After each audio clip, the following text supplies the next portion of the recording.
स्वागत है आपका हिंदी स्टोरीज वर्स चैनल पर, जहां हर कहानी सच्चाई डर के बीच की वो रेखा मिटा देती है जिसे हम पार नहीं करना चाहते।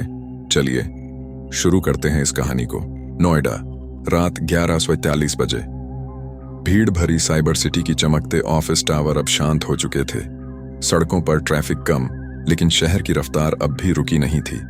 आरव मेहरा, 27 वर्षीय IT इंजीनियर, सेक्टर 147 की एक हाई राइज बिल्डिंग में अकेला रहता था।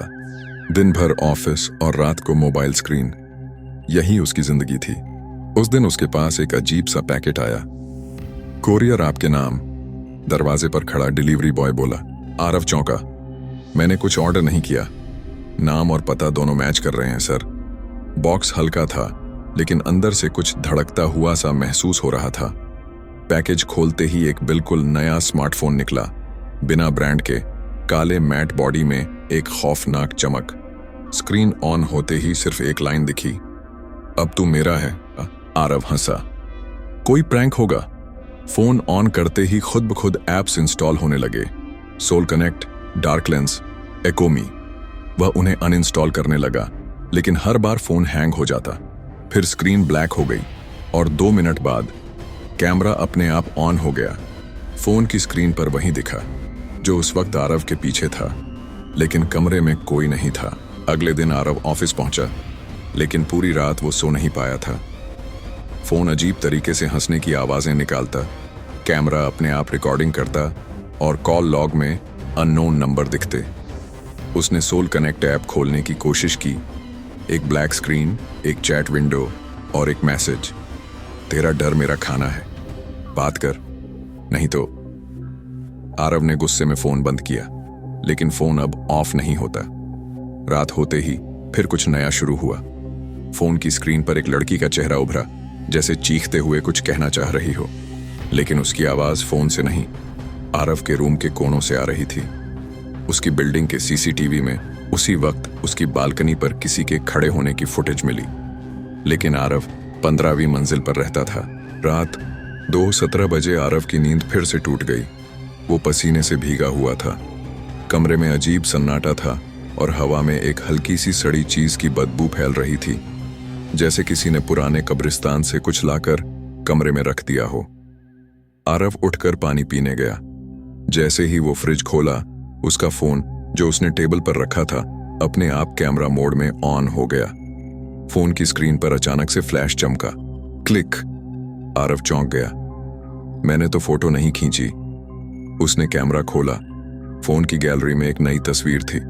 उस तस्वीर में आरव फ्रिज के पास खड़ा था, लेकिन पीछे एक अधजली औरत खड़ी थी।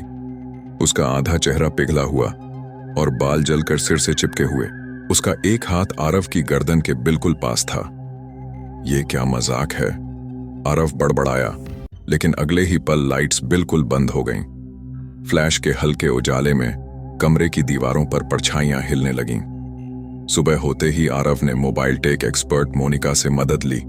वो उसकी कॉलेज फ्रेंड थी जो अब एक साइबर सिक्योरिटी स्टार्टअप में काम करती थी।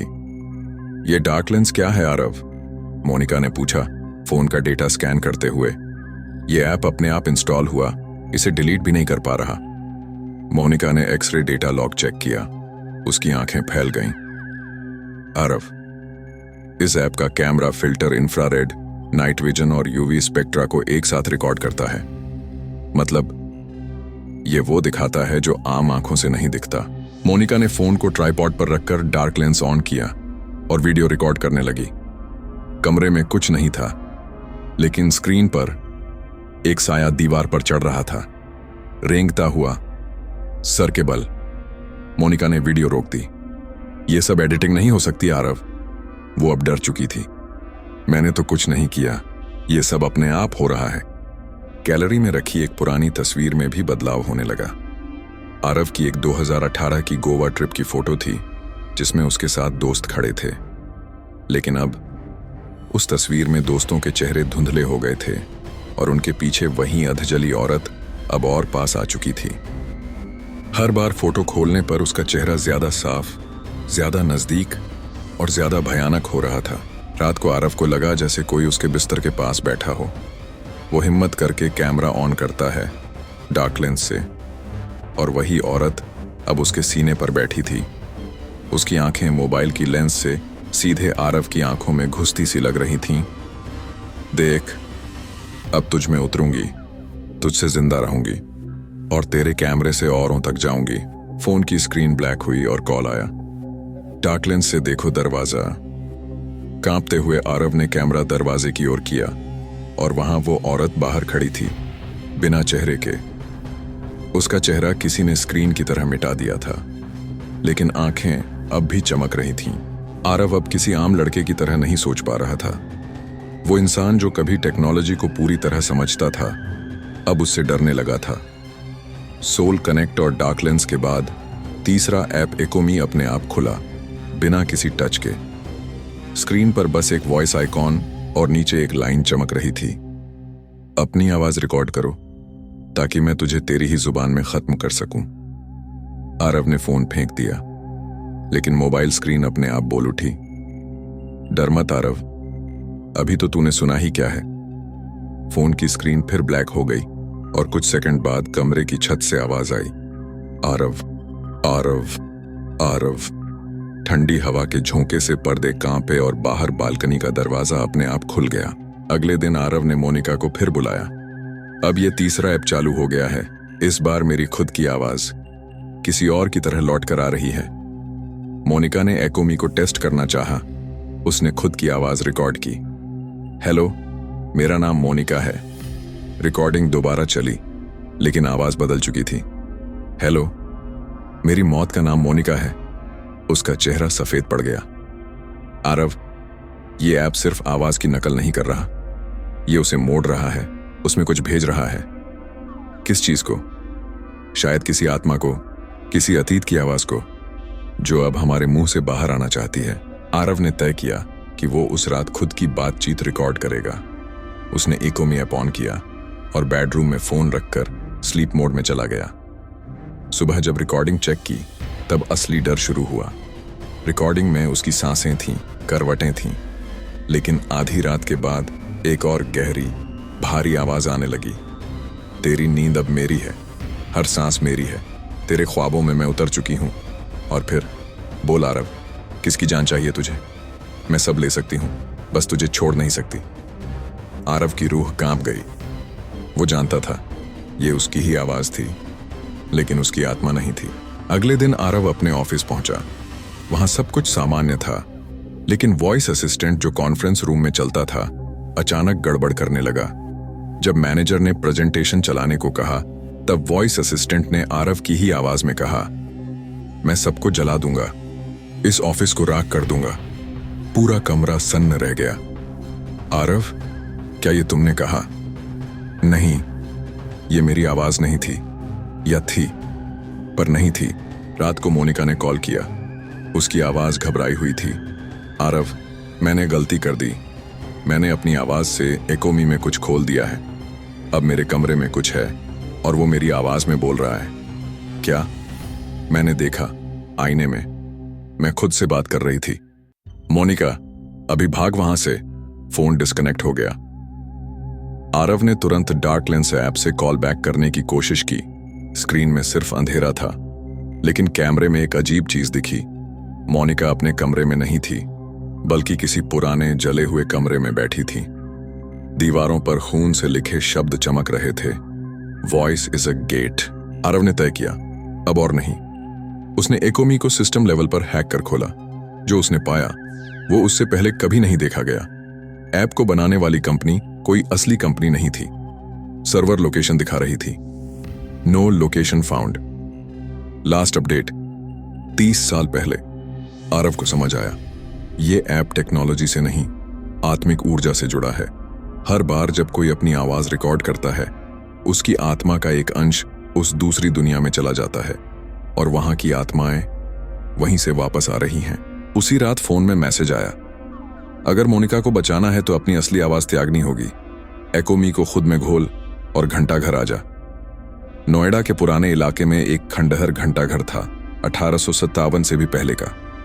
आरव वहां पहुंचा। दरवाजे अपने आप खुले। अंदर अंधेरा, नमी और एक सन्नाटा था, जिसमें सिर्फ सांसें गूंजती थीं। घंटी अपने आप बजने लगी। एकोमी ने ऑटो रिकॉर्डिंग चालू कर दी। आरव, मोनिका की आवाज। लेकिन वो कहाँ है? एक पुरानी अलमारी खुली। अंदर मोनिका थी, बेहोश लेकिन जिंदा। उसके गले से लगातार आवाजें निकल रही थीं, जैसे 10 लोगों की जान उसकी सांसों में समा रही हो। फोन की स्क्रीन पर एक लाइन उभरी, अब तुझे खुद की आवाज देनी होगी या फिर मोनिका की आत्मा हमेशा यहीं कैद रहेगी। आरव कांपते हाथों से एकोमी खोला। रिकॉर्डिंग शुरू हुई। उसने कहा, अगर मेरी आवाज किसी को बचा सकती है तो ले लो मेरी आवाज। फोन की स्क्रीन टूट गई। मोनिका की सांसें फिर से सामान्य हुईं, लेकिन आरव अब कुछ नहीं बोल पा रहा था। उसकी आवाज हमेशा के लिए खो चुकी थी। रात के अंधेरे में शहर की लाइट्स भी बुझी बुझी सी लग रही थीं। सड़कें वीरान थीं और आसमान पर बादल मंडरा रहे थे, जैसे कोई तूफान आने वाला हो। मोनिका की घबराई हुई कॉल के बाद आरव एक पल भी चैन से नहीं बैठ पाया। उसका दिमाग सवालों से भर गया था। मोनिका की आवाज उससे अलग कैसे हो सकती है?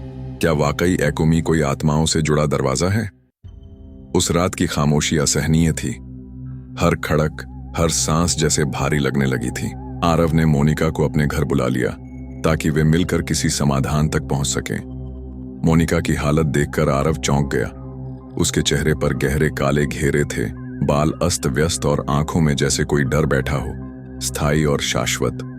उसने कहा, आरव, मेरी आवाज मुझसे बात करती है।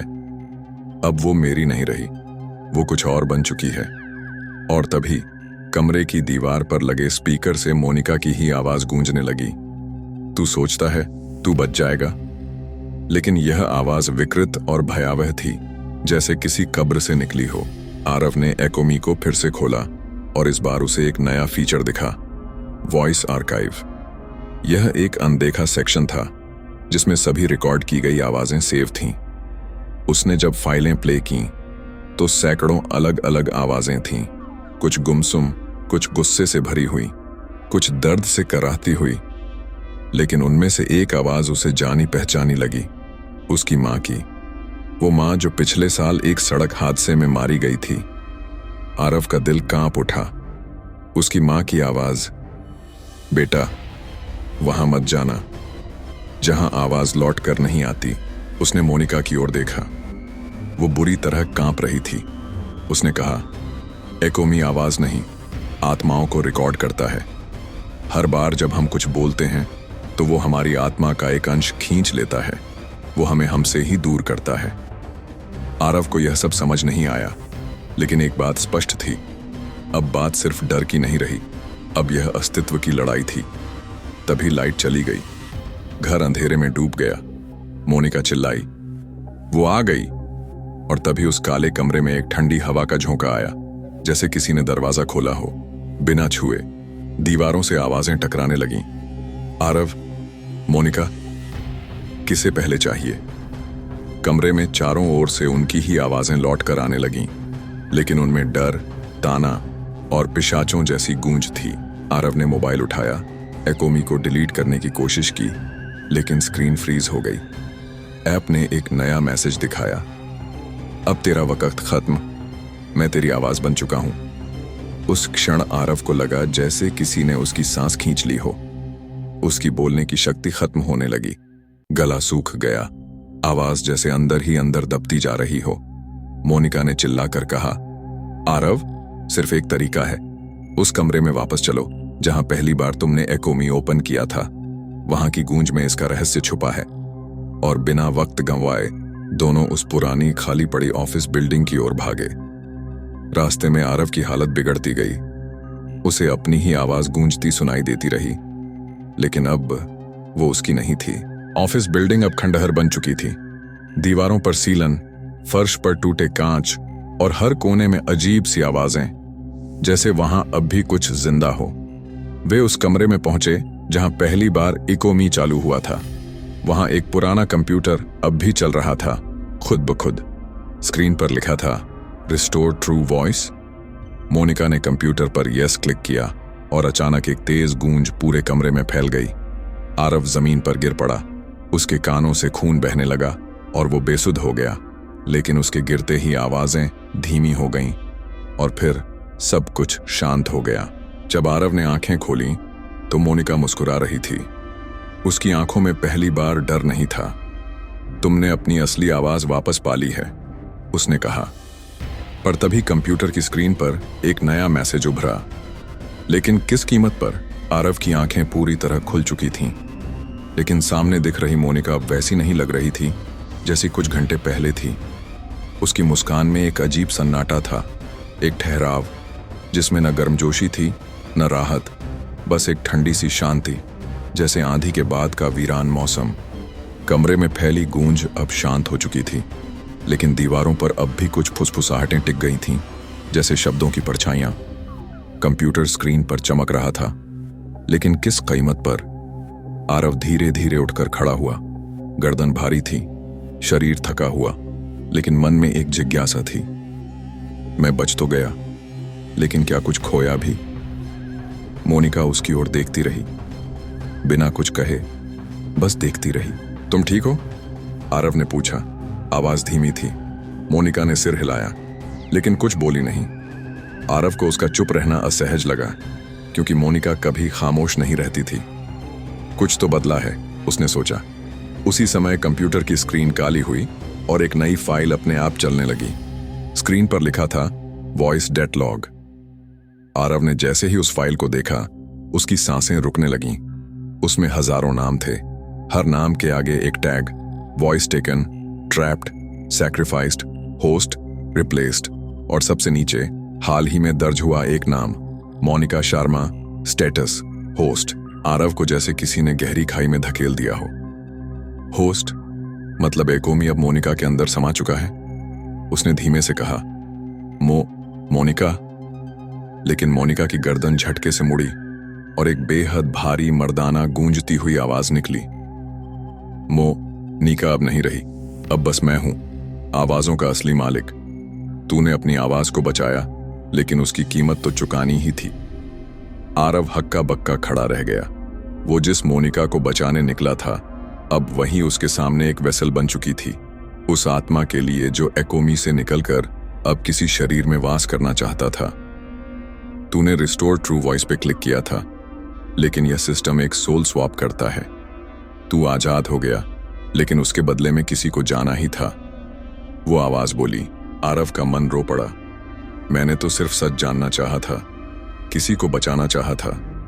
ये तो मैंने नहीं मांगा था, लेकिन अब देर हो चुकी थी। मोनिका की आंखें अब धूसर हो चुकी थीं, होंठों पर एक खौफनाक मुस्कान और आवाज में वो गहराई थी जो इंसान में नहीं होती। तेरी जान की नहीं, तेरी आवाज की भूख थी मुझे। अब मैं बोलूंगा और लोग समझेंगे कि तू है। तेरा चेहरा, तेरी जुबान अब मेरी। आरव पीछे हटने लगा, लेकिन कमरे की दीवारों से आवाजें फिर लौटने लगीं। उसकी अपनी आवाजें, उसके विचार, उसके गुनगुनाए हुए पुराने गीत, बचपन के डर, माँ की कहानियां, सब जैसे दीवारों से टकरा कर निकल रहे थे। और अब उसकी असलियत उसी कमरे में बिखर रही थी। मोनिका, या कहें वो प्राणी, अब धीरे धीरे आगे बढ़ा। उसके कदमों की आहट में लोहे की जंजीर जैसी गूंज थी। तू यहां से नहीं निकलेगा। अब तेरी असली आवाज भी मेरी है, तेरे नकली शब्द भी। लोग तुझसे बात करेंगे, लेकिन वो मैं सुनूंगा। तू बोलेगा नहीं, बस देखेगा, अपनी ही आवाज में, किसी और की साजिश। तभी आरव ने जमीन पर एक टूटा हुआ स्पीकर देखा। उसे याद आया, एकोमी सब कुछ आवाज से कंट्रोल करता है। अगर मैं इसे बिना आवाज के ही नष्ट कर दूं, तो शायद कुछ बदला जा सके। उसने स्पीकर उठाकर जमीन पर पटक दिया। एक तेज गूंज हुई, जैसे किसी कांच की परछाई टूट गई हो। मोनिका की चीख फट पड़ी, इंसानी नहीं, भयंकर, डरावनी और गहरी। कमरे में बिजली सी दौड़ गई। कंप्यूटर ब्लास्ट हुआ और मोनिका जमीन पर गिर पड़ी। आरव दौड़कर उसके पास पहुंचा। मोनिका, मोनिका! उसकी आंखें धीरे धीरे खुलीं और पहली बार उसने खुद कहा, आरव। आरव ने उसकी आंखों में देखा। अब वो उसकी मोनिका थी। आवाज में कंपन था, पर वो अपनी थी। लेकिन तभी मोबाइल का स्क्रीन अपने आप जल उठा। एकोमी अब भी था और एक नया नोटिफिकेशन दिखा, 1 voice freed, but how many more are trapped. Aarav के हाथों में थमी मोनिका की कलाई अब गर्म थी। उसकी सांसें धीमी थीं लेकिन स्थिर। आंखों में डर की जगह अब एक गहरी थकावट थी, जैसे वो किसी लंबी नींद से लौटी हो।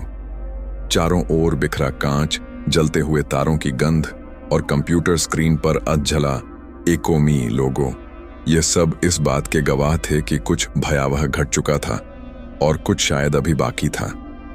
आरव ने धीरे से मोनिका को सोफे पर लिटाया, उसकी धड़कनों को सुना और मोबाइल की ओर बढ़ा, जहां नोटिफिकेशन अब भी जल रहा था। One voice freed, but how many more are trapped. Aarav ने कांपते हाथों से मोबाइल उठाया और जैसे ही उसने नोटिफिकेशन को खोला, स्क्रीन एक बार फिर ब्लैक हो गई। फिर एक नई ऐप खुली, वॉइस वॉल्ट। उसमें दिख रहा था एक गहरा लाल गेट, जिसके दोनों ओर असंख्य नक्शे, चित्र और पुराने रिकॉर्डिंग्स के आइकन तैर रहे थे। ऊपर लिखा था, welcome to the vault, where voices go to die और बी रीबॉर्न। आरव ने जैसे ही स्क्रीन को टैप किया, एक विकृत नक्शा खुला। पुरानी हवेलियां, कॉलेज के डार्क रूम, बेसमेंट में बंद रेडियो स्टेशंस, सुनसान जंगलों में छोड़े गए टावर। हर लोकेशन के साथ एक नाम और तारीख जुड़ी हुई थी और हर नाम के आगे एक status, voice missing, echo detected, corrupted host. Aarav की रूह कांप गई। एकोमी महज एक ऐप नहीं थी, ये एक डिजिटल नरक था, एक ऐसी आत्माओं की जेल जो अपनी आवाजों के जरिए जिंदा रहने की कोशिश कर रही थी। लेकिन अब सवाल ये था, इन सबको किसने बनाया? तभी मोबाइल पर एक पुराना वीडियो खुद से चलने लगा। एक बूढ़ा आदमी सफेद कोट में अपनी डायरी कैमरे के सामने पढ़ रहा था। हमने आवाजों को रिकॉर्ड नहीं किया, हमने उन्हें कैद किया। 1982 में शुरू हुआ था एको प्रोजेक्ट, एक सीक्रेट प्रोग्राम जहां इंसानों की चेतना को उनकी आवाज के जरिए पकड़ने का प्रयोग किया गया। कुछ लोगों की आवाजों में इतनी ऊर्जा होती है कि वो उनके आत्मा का प्रतिबिंब बन जाती है। हमने वही ऊर्जा डिजिटल फॉर्म में बदल दी, मगर हमने सोचा नहीं था कि वो खुद को पहचानने लगेंगी और आजादी चाहेंगी। आरव को एहसास हुआ कि ये खेल बहुत पुराना है और मोनिका सिर्फ एक शिकार नहीं थी, बल्कि एक कड़ी थी उस चेन की, जिसे अब कोई डिलीट नहीं कर सकता।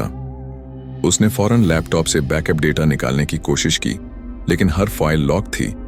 एक ही मैसेज आता रहा, voice verification required, but which one?